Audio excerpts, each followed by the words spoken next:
kasama mo dito ngayon, Ate Roel? ko po. Ha? Ate. Ate lang? Ate. Where's ate? Hindi, ate ka as in oldest sister, ganon? Hindi ko po siya kaano-ano, pero... Ate ka lang. Oo, simula kasi ng 8 years old pa siya, iniwan siya ng mama niya. Bali, ako na po to yung tumayong nag sa kanya. Ba't siya iniwan? Nag-alaga sa kanya. Family problem po, ma'am. Wala siyang tatay?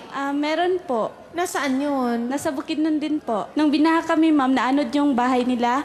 Tapos, ayun, sa tabi ng bahay namin, pinagawan ko sila ng barong-barong bali. Noong bagyong Pablo po, natangay po ang aming bahay po at nasira po yung gamit po namin tulad na po ng TV at CD po na siyang ginagamit ko po sa pagkanta.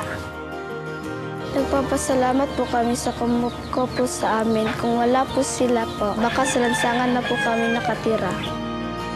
Pangarap ko pong manalo sa PGT para makatulong po ako sa aking pamilya. Pangarap ko pong makatayo ng bahay po.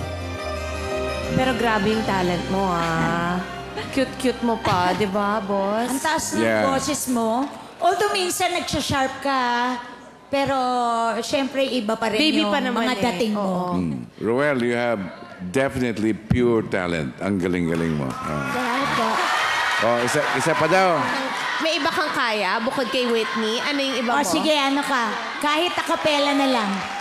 Ang lahat ng aking galaw, ang sanhi ay ikaw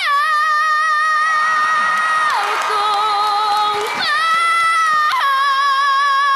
ay bukas mang tinatanaw dahil may isang ikaw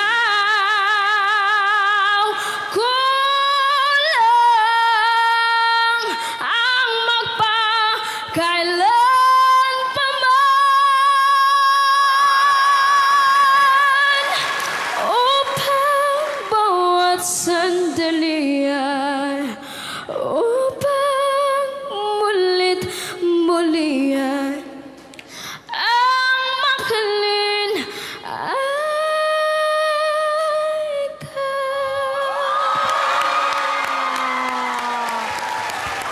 Di ba sinasabihan tayo, boss, na sana hindi singer, pero kung ganitong singer naman, Tama. deserving ng 2 million ito. Correct. Thank you so much, Roel. I see such a bright future for you. I know that you will become a big star. Kaya ako, yes na yes na Salamat yes. po. Ako, isang bombastic yes. Salamat po. Yes. Salamat. Salamat mga judges. Thank you. Sa itong batang Sobrang galing, boss.